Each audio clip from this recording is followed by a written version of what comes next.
Hello guys, today I'm gonna show you how you can find, remove and clean the brewing unit in the Saeco Xelsis Deluxe.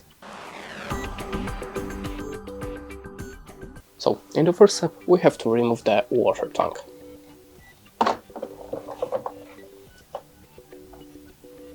Now, your brewing unit is located here. My appliance is new, so I have to remove these papers.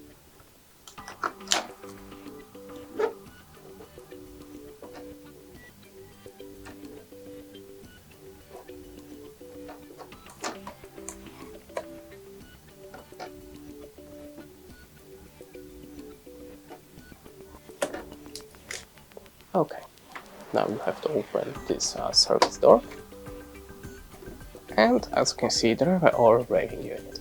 Now you have to push this element to remove it, and now you can just fully take it and rise under the top to clean it with the water. Then put it back, and you have to push it until you hear the click sound.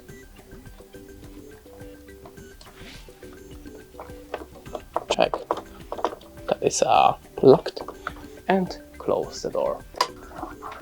That's it. Thanks for watching. Leave us a like or comment, and goodbye.